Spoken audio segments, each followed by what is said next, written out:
पक्ष ज्यावेळी स्ट्रगल करत होता, चौथ्या क्रमांकावर होता, त्यावेळी पक्षाच्या पाठीशी अतिशय बुलंदपणे अ, तुम्ही असायचात, हे आम्ही पाहिलेलं आहे. त्या काळात जेव्हा आम्ही फील्डवर होतो त्यावेळी देखील आम्ही पाहिलेलं आहे की सगळ्यात पहिली प्रतिक्रिया ही तुमची यायची त्याही वेळी.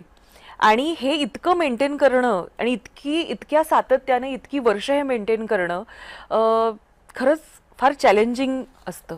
खरं आहे. मला असं वाटतं, म्हणजे मला तर भारतीय जनता पार्टीत येऊन 26 वर्ष झाली. भारतीय जनता पार्टीचा एक सामान्य माध्यम विभागाचा कार्यकर्ता, इथून ते मुख्य प्रवक्ता, हा माझा सगळा प्रवास आहे. आणि मधल्या काळात तर म्हणजे भारतीय जनता पार्टी ही सत्तेत नव्हतीच. म्हणजे 2014 पूर्वी भारतीय जनता पार्टी विरोधात आणि तुम्ही म्हणताच 4 नंबरची पार्टी होती. आणि त्यामुळे स्वाभाविकपणे रिसोर्सेस सगळ्या मर्यादित, कार्यकर्ते संख्या मर्यादित आणि अतिशय कठीण कालखंड होता. आणि त्या कालखंडामध्ये भारतीय जनता पार्टी कशी जिंकते का, भारतीय जनता पार्टी कशी वाढतीये, हे सांगणं एक मोठं चॅलेंजिंग टास्क होतं.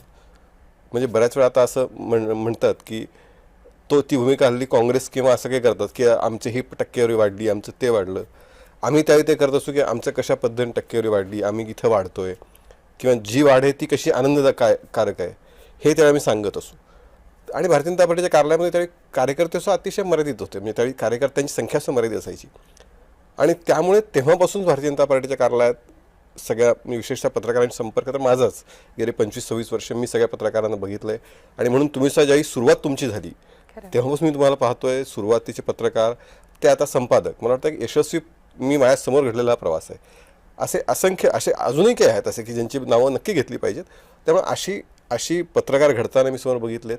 आणि हा सगळा प्रवास अनेकांचा बघितला. आणि त्याचबरोबर भारतीय जनता पार्टीचा प्रवाससुद्धा बघितला आहे. भारतीय जनता पार्टी ज्या काळामध्ये म्हणजे 2004ची विधानसभा असेल, 2009ची विधानसभा असेल, ज्यावेळी मी पराभूत झालो, त्यानंतर पुन्हा कसे आम्ही उभं राहिलो, किंवा त्यावेळचं वातावरण कसं होतं कार्यालयातलं. मग मुंडेसाहेब यायचे, चला आपल्याला काय सवयचं आहे, आपण चला पुन्हा उभं राहू.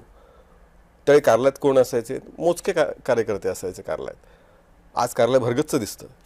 पण तो सगळा प्रवास आहे, तो सगळ्या प्रवासाचा मी साक्षीदार आहे. आणि आनंद नक्की होतो की अतिशय कठीण, विपरीत अशा कालखंडातनं आज भारतीय जनता पार्टीच्या कार्यालयात पाऊल ठेवायला प्रवेश दर मंगळवारी किंवा बऱ्याच वेळा रोज. मला ना बऱ्याचदा असं वाटतं की Guinness book of world record मध्ये नाव होईल आता, इतके प्रवेश होतात तुमच्याकडे. भारतीय जनता पार्टीमध्ये प्रवेश आता होत आहेत. आणि एक इथून ते भारतीय जनता पार्टीचा हा प्रवास, या प्रवासाचा एक जवळून मी साक्षीदार आहे. आणि त्याचा मला नक्की आनंद आहे.